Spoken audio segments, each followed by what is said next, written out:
Como me comentaba recién acá mi discípulo, hoy vamos a hablar del hombre lobo, de la licantropía.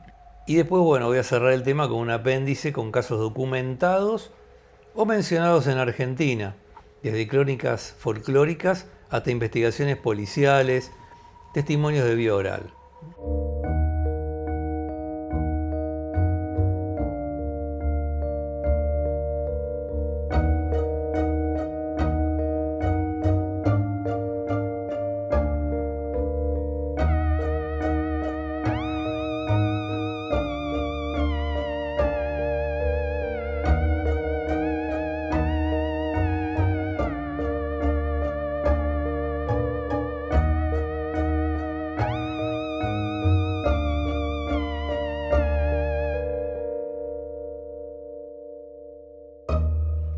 ¿Te escuchó ese ruido, profesor? Eh, Ya es hora, ¿no? sí, él ya está aquí, así que podemos Mm, comenzar. Bueno, Como me comentaba recién acá mi discípulo, hoy vamos a hablar del hombre lobo, de la licantropía.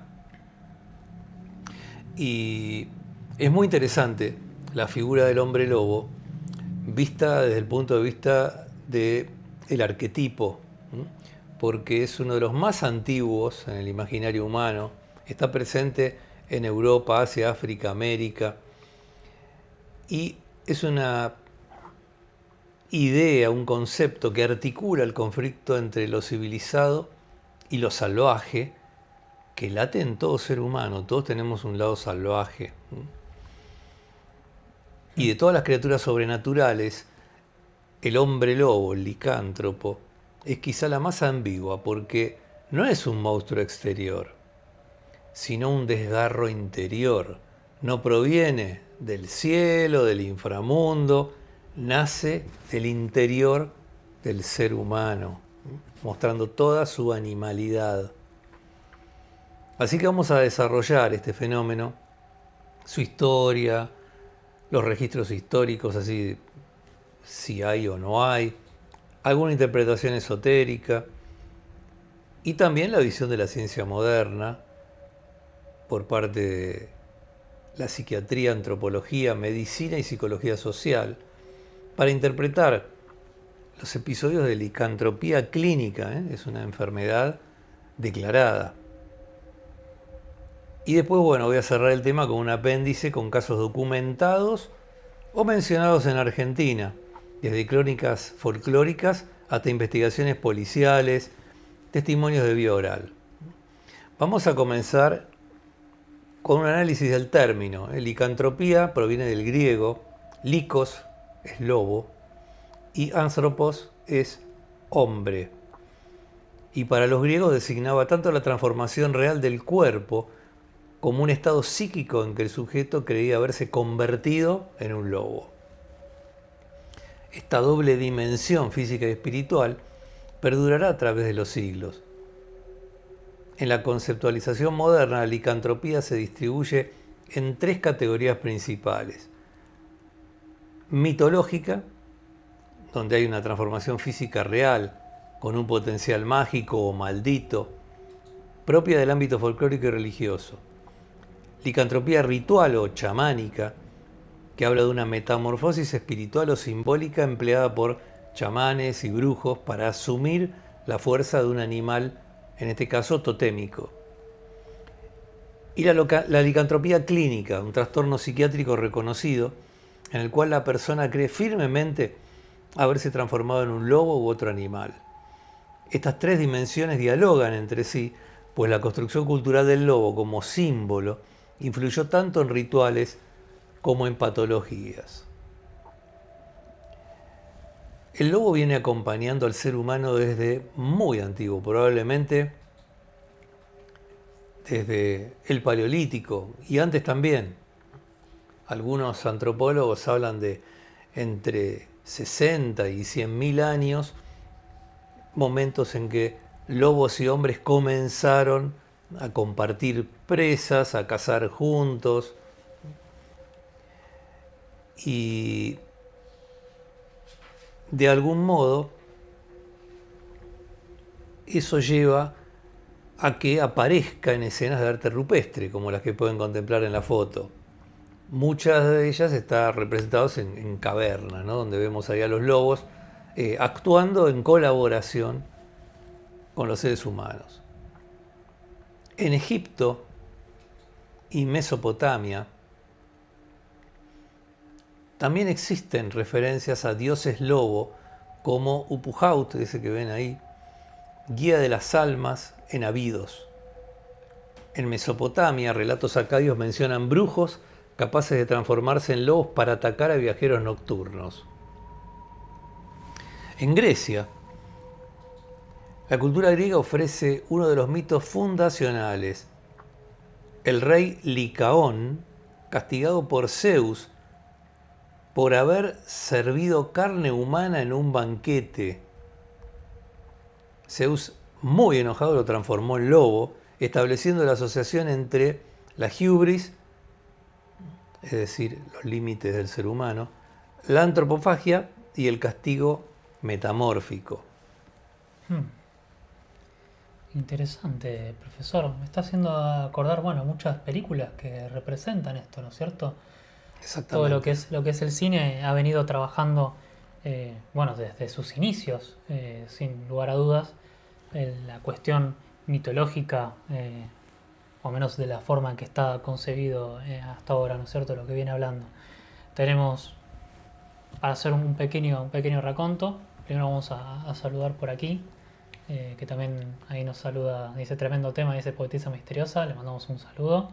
Pero bueno, retomando, cuestiones del cine.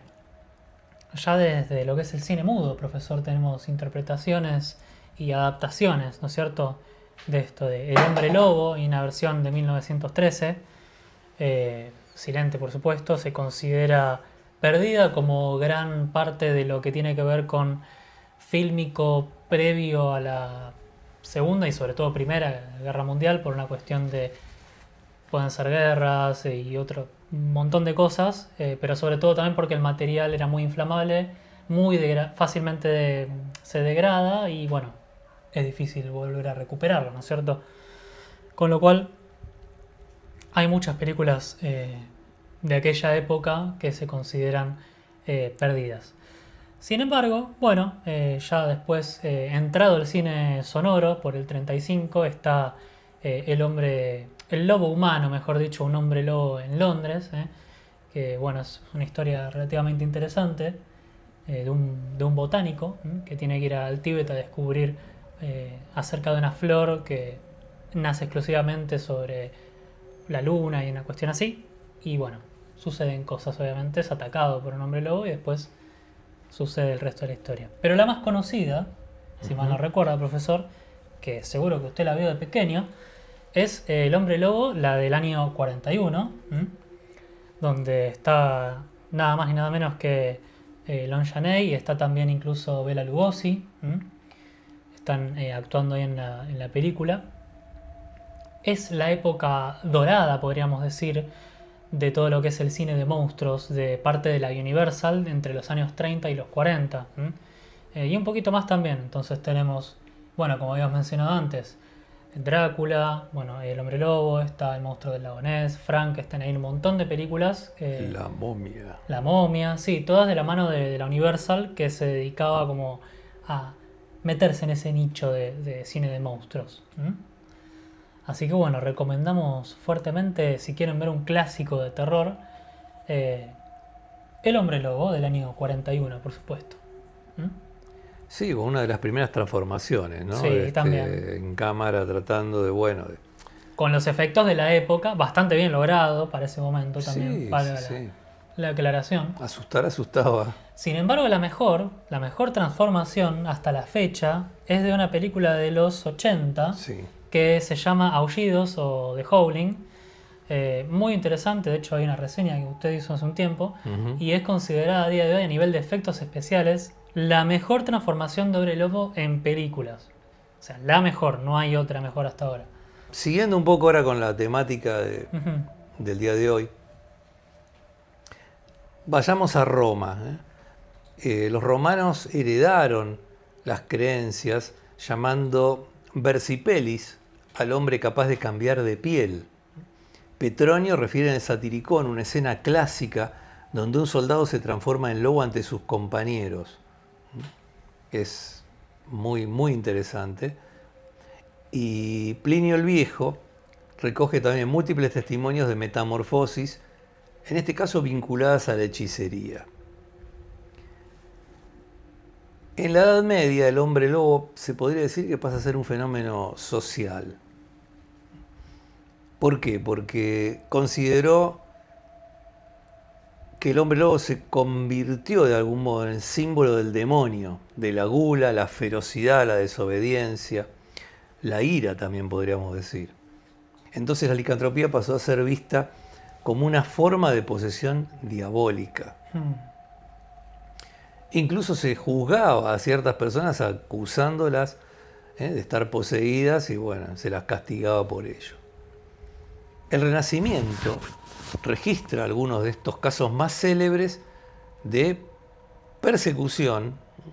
El caso de Peter Stube, 1589, en Alemania, que bajo tortura confesó ser hombre lobo, haber devorado a niños y poseer un cinturón mágico que le había otorgado el diablo. Así nomás, completo el tipo. Sí, ya veo. Los hombres lobo de Livonia, estos entre Estonia, Letonia, países pequeños que en algún momento estuvieron incluidos dentro de la URSS, ¿no? Donde grupos de campesinos eran acusados de transformarse en lobos y participar en batallas nocturnas. Deberían hacer mucho ruido de noche, mucho rajuño, mucho ladrido, y la gente se empezó a quejar y bueno, y se armó el lío. Jean Grenier, 1603, en Francia. Un joven de 13 años que afirmaba transformarse en lobo y atacar aldeanos. Su caso derivó hacia una interpretación psiquiátrica pionera, siendo internado, pero no en un monasterio lo internaron. Estos juicios revelan cómo el hombre lobo funcionaba como una categoría para explicar crímenes violentos, enfermedades mentales, marginalidad o simplemente conductas desviadas. Ya en el siglo XIX, con el auge del pensamiento científico, los hombres lobo comenzaron a interpretarse como locura o como consecuencia de enfermedades como epilepsia, rabia, porfiria, alucinaciones por ergotismo. Profesor, ¿qué es el ergotismo? Buena pregunta, interesante observación. Sí, Dunga, de como la porfiria ya hemos hablado la vez pasada con los vampiros. Así es. Y esas deformaciones de la cara, esas transformaciones extrañas pero de esto no. Muy buena acotación. Se llama ergotismo a una enfermedad causada por un pequeño hongo del cual se extrae nada más ni nada menos que el LSD, para que te des una idea de las alucinaciones que provoca, y que nace en la espiga de ciertos cereales como el centeno. Puede envenenar de manera mortal ante la ingesta, pero en la Edad Media muchos de los infectados por consumir pan de centeno resultaba que se contaminaban con el cornezuelo, con este hongo, y obviamente fueron acusados de brujería porque estos alcaloides hacían que esta gente hiciera todo tipo de cosas vistas, ¿no es cierto?, como locuras, como... Sí, todo a raíz de la alucinación, ¿no es cierto? Claro, comportamientos diabólicos. Finalmente, en España, el único remedio conocido para curar este terrible mal era peregrinar a Santiago de Compostela. O sea, como ven, siempre la religión, la religión de alguna forma siempre está metida en todo este tipo de temas sociales, ¿no? Obviamente. La tradición esotérica y mágico-ritual también ha ofrecido explicaciones, muchas de ellas previas al cristianismo y vinculadas a prácticas chamánicas. Por ejemplo, en Siberia, Mongolia y territorios amerindios, algunos brujos utilizaban pieles o máscaras de lobo para realizar trances Y la transformación no era física, sino espiritual. Ahí ven ustedes una escena donde un chamán viajaba en forma de lobo al mundo espiritual. Más tarde, en la tradición europea, el hombre lobo podía surgir de una maldición, de un pacto con el demonio, del uso de ungüentos específicos, algunos con alucinógenos, como dijimos recién, o con belladona, mandrágora, cinturones, ahí ven la figura que tiene un cinturón hecho con una piel de lobo, y rituales lunares prohibidos. Aquí, en el esoterismo hermético, aparece la luna con una influencia sobre los fluidos corporales y la psique. La metamorfosis se produce en la luna llena porque simboliza el desborde de lo inconsciente, ese mar interior donde duerme la bestia. Profesor, sí, ahora que lo pienso, siempre está la luna llena. La luna llena hace que el licántropo se transforme. Ahora me estoy acordando de un video que grabamos una vez, que estábamos hablando acerca del tema. ¿Usted no será un hombre lobo? Y bueno, no podía faltar la asociación. Pero profesor, a veces cuando ve la luna llena, yo escucho en su habitación que aullan como un perrito. Bueno, dejemos a los perros, a los lobos. Estamos hablando de licantropía. Desde una lectura simbólica, el licántropo encarna la sombra, con la famosa sombra de Yang.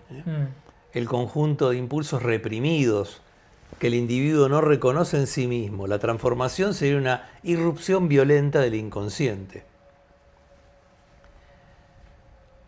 Y ni hablar de la licantropía clínica. En psiquiatría, la licantropía clínica es un trastorno que está identificado del siglo XIX y está documentado en manuales modernos. Sus síntomas incluyen la convicción firme de haberse transformado en lobo u otro animal. No sé, usted por ahí se transforma en otro animalito, no sé. Percepción alterada del propio cuerpo, aullidos o comportamiento animalizado. Como usted. Episodios disociativos, delirios de posesión. Y ahí tenemos un caso que ya tiene que ver con la genética, que es la hipertricosis, crecimiento excesivo de vello, que obviamente generó a lo largo de la historia asociaciones con licántropos, como el caso de la familia Ramos Gómez en México, o el célebre hombre perro de Canarias.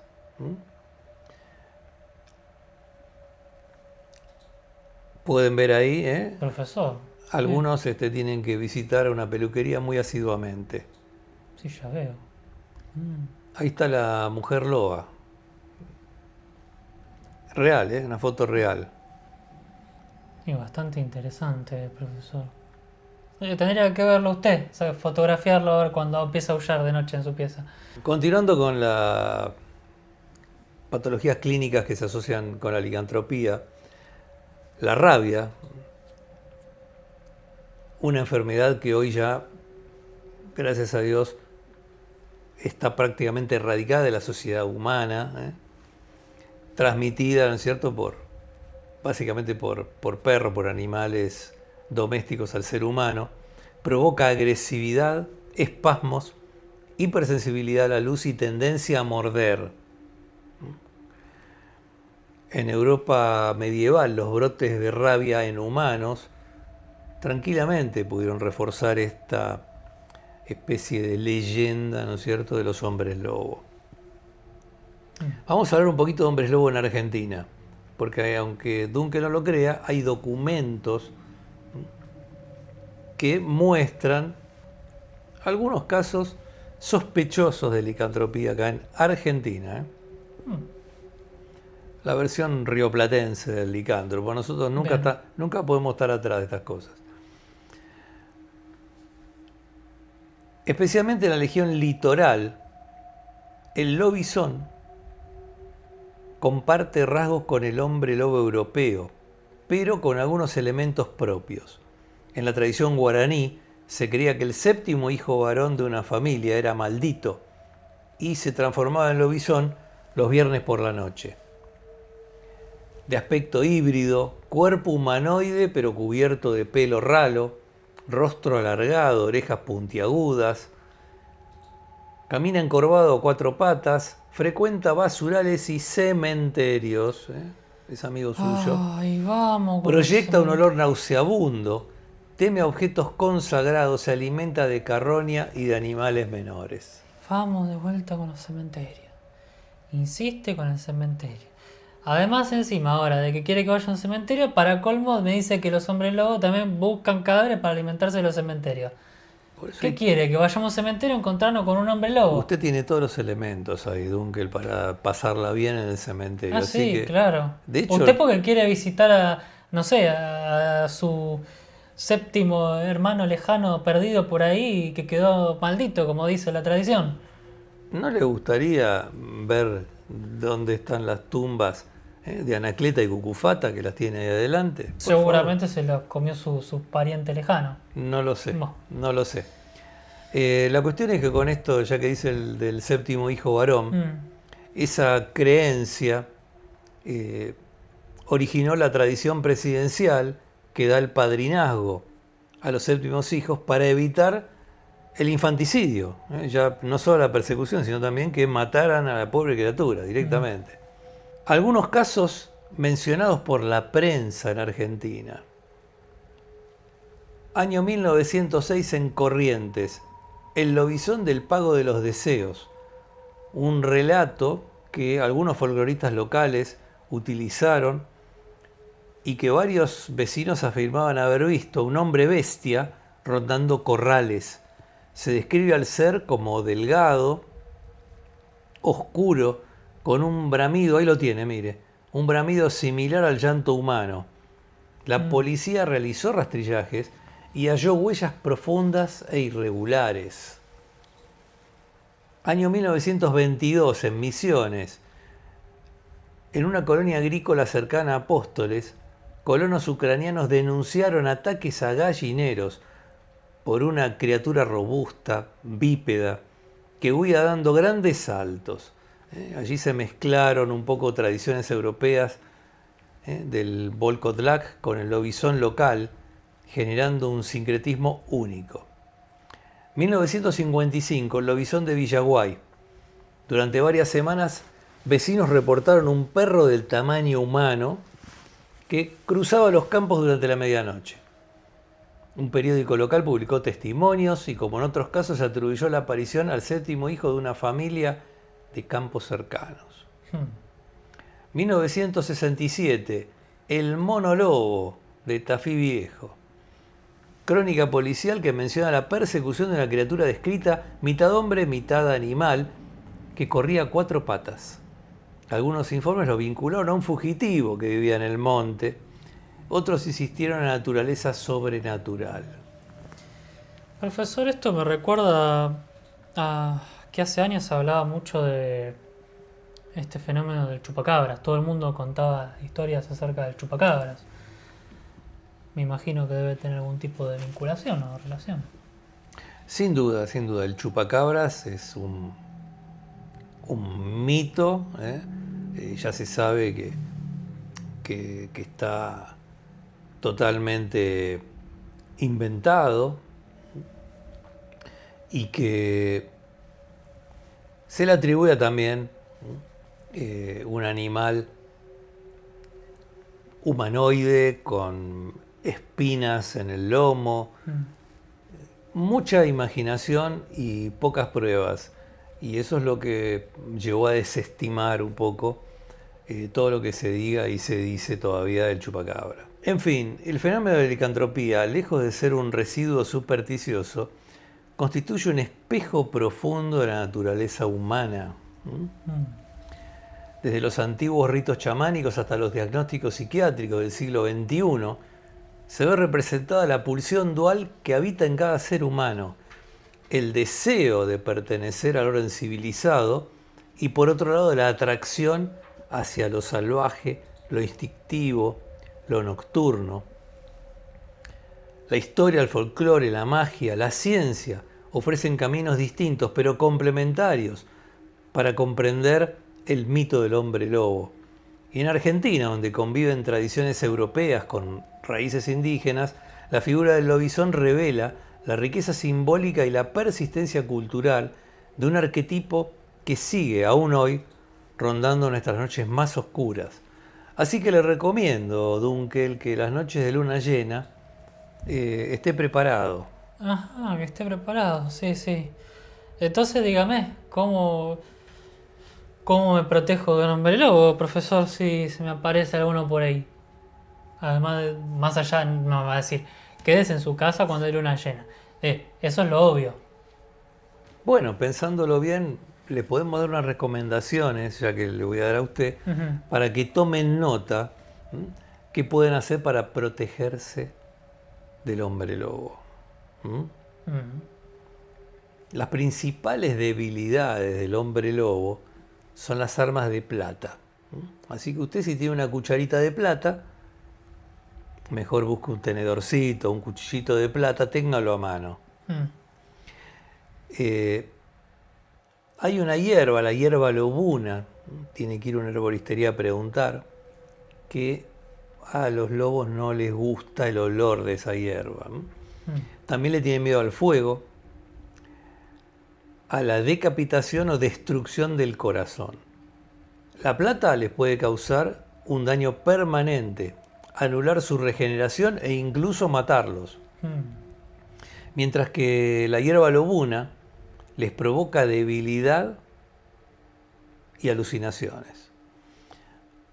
Otros métodos para derrotarlos, bueno, obviamente, si usted se anima a decapitarlo o extraerle el corazón, sería una forma también de librarse de un hombre lobo. Ah, sí, claro, sí, sí, como si estuviéramos, no sé, en la época de la antigua Grecia o Roma, profesor. Usted piensa que yo voy a decapitar a un hombre lobo, pero por favor. Bueno. Pero es que tiene lógica. Más fácil un arma de plata. Como siempre, les invitamos a suscribirse a nuestras redes. Una pregunta. ¿Qué? ¿Alguien contestó algo sobre mandar historia? Que usted iba a pedir, a pedir que le manden historias. Por eso, estoy hablando de eso justamente. Y, bueno, que se suscriban a nuestras redes y que justamente nos envíen sus historias o sus hechos o vivencias con respecto a lo paranormal, ¿no es cierto? Cosa de que nosotros también podamos traer a colación historias de la audiencia, ¿no es cierto? Y de ese modo tener un contacto un poco más bilateral con ustedes que están del otro lado, para que el programa sea un poquito más participativo con ustedes. Pero por favor, historias serias. No Sí, me bueno. venga con que se me desmayaron por el incienso en Compostela, como Rapso. Esas cosas déjenlas, son más historias realmente terroríficas donde Claro, haya alguna vivencia paranormal, un sí, o algo así, testimonio sí. paranormal. Ujú. En fin, ¿Ya es hora, profesor? sí, Dunkel, es tiempo de irnos. Así Bueno. que tenebrosas noches. Tenebrosas noches. Gracias por estar.